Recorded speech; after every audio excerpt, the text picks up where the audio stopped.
What is up guys? It's your boy CJ nga pala rito with the comeback vlog. At ngayong araw ay papayang sa inyo ang kagandahan ng Taytay Rizal. Ilang lugar lang naman to sa Taytay, kaya samahan niyo na ako ipakita ang tunay na ganda ng Taytay Rizal.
So what is up guys, it's your boy CJ De La Paz nga pala rito. And ngayong araw nandito tayo ngayon sa St. John the Baptist Church dito sa Taytay Rizal. St. John the Baptist is one of the oldest church in Rizal, and it's newly renovated a few years ago. And ito ang itsura na ngayon.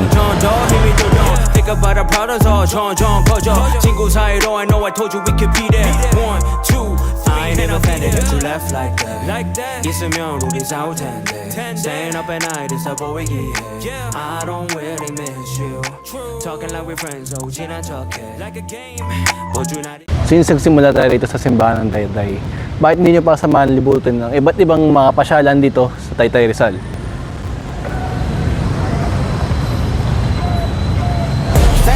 When I pass in the street, bag of money in the passenger seat. Simcoe's been asking for me on the road from the west to the east. So bago tayo tumuloy sa pamamasyal sa Taytay, lagyan muna natin ng laman ng ating mga sigmura at kakain tayo dito sa Jill & Pops.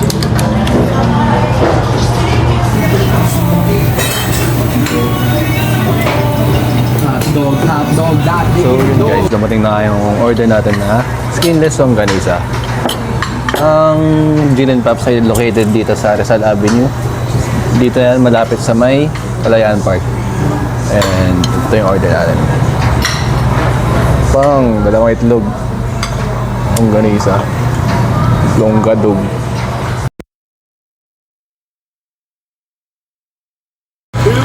At yun nga, tapos tayo kumain dito sa Jill & Pops. Oras naman para pumunta tayo sa Changi. So, dito tayo sa pangatlong destination natin, ang Taytay Changi.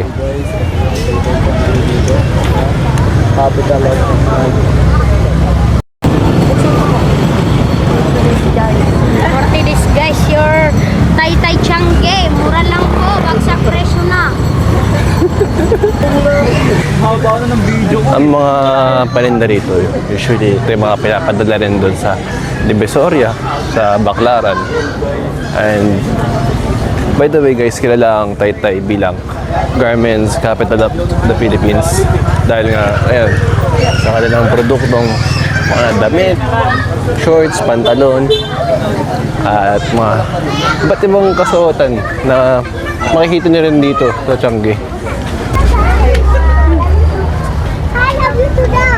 Love you too daw.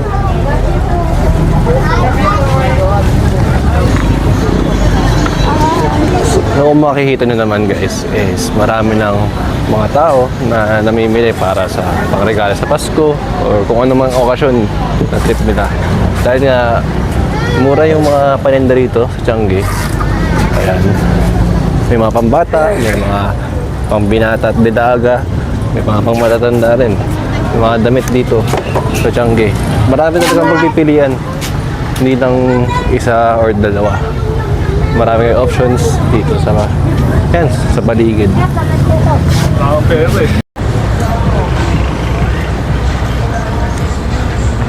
Since tapos na tayo rin sa Taytay Changi, papakita ko naman sa inyo ang munisipyo ng Taytay.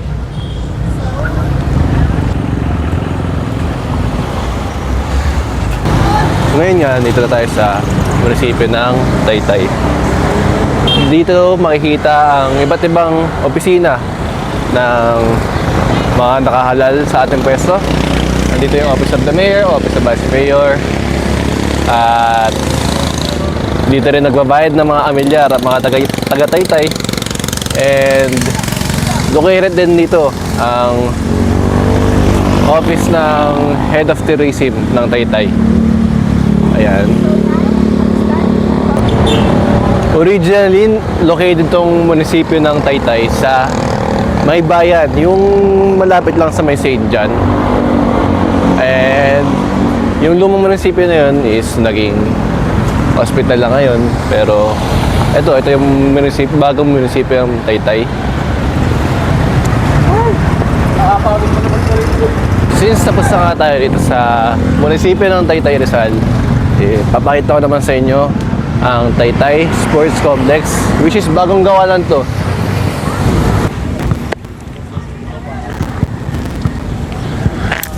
As you can see guys, medyo hindi pa tapos ng sports complex, pero usable naman na to. Sa araw na to, meron palang pambansa na event ngayon. Guys, provincial meet yung event. Ayan, sinabi ko lang, kinorek ko lang sarili ko. Salamat. Pero I guess nung umaga siya ginanap, no? Dahil ngayon parang nagtitraining na yung mga bata rito ng soccer. At ayun,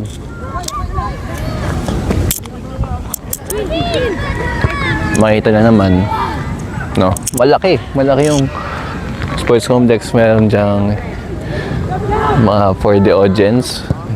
Ginagawa pa yan. Going pa yung construction. And ayun, pwede kayo mag-jogging dito tuwing umaga. And ayan, yan yung gitna niya, yung field. And pinaka-oval mismo. Maganda mag-jogging dito.